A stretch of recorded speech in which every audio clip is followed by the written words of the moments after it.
So Bezalel, Oholiab, and every skilled person to whom the Lord has given skill and ability to know how to carry out all the work of constructing the sanctuary are to do the work just as the Lord has commanded.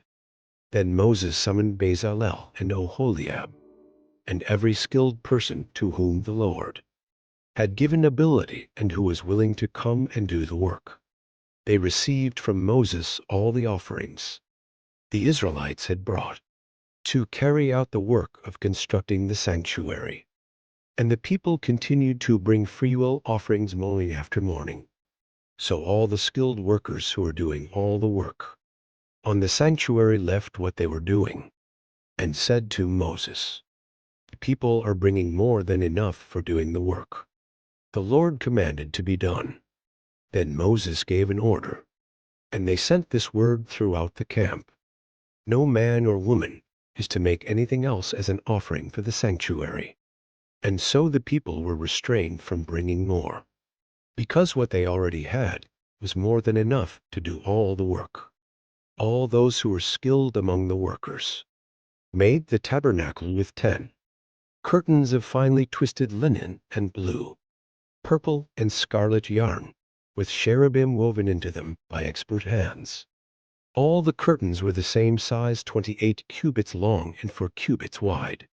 They joined 5 of the curtains together and did the same with the other 5. Then they made loops of blue material along the edge of the end curtain in one set, and the same was done with the end curtain in the other set. They also made 50 loops on one curtain and 50 loops on the end curtain of the other set, with the loops opposite each other. Then they made 50 gold clasps and used them to fasten the 2 sets of curtains together so that the tabernacle was a unit. They made curtains of goat hair for the tent over the tabernacle, 11 altogether. All 11 curtains were the same size, 30 cubits long and 4 cubits wide. They joined 5 of the curtains into one set and the other 6 into another set. Then they made 50 loops along the edge of the end curtain in one set, and also along the edge of the end curtain in the other set. They made 50 bronze clasps to fasten the tent together as a unit. Then they made for the tent a covering of ram skins dyed red, and over that a covering of the other durable leather. They made upright frames of acacia wood for the tabernacle. Each frame was 10 cubits long and 1.5 cubits wide, with 2 projections set parallel to each other. They made all the frames of the tabernacle in this way. They made 20 frames for the south side of the tabernacle, and made 40 silver bases to go under them, 2 bases for each frame, one under each projection. For the other side, the north side of the tabernacle, they made 20 frames, and 40 silver bases, 2 under each frame.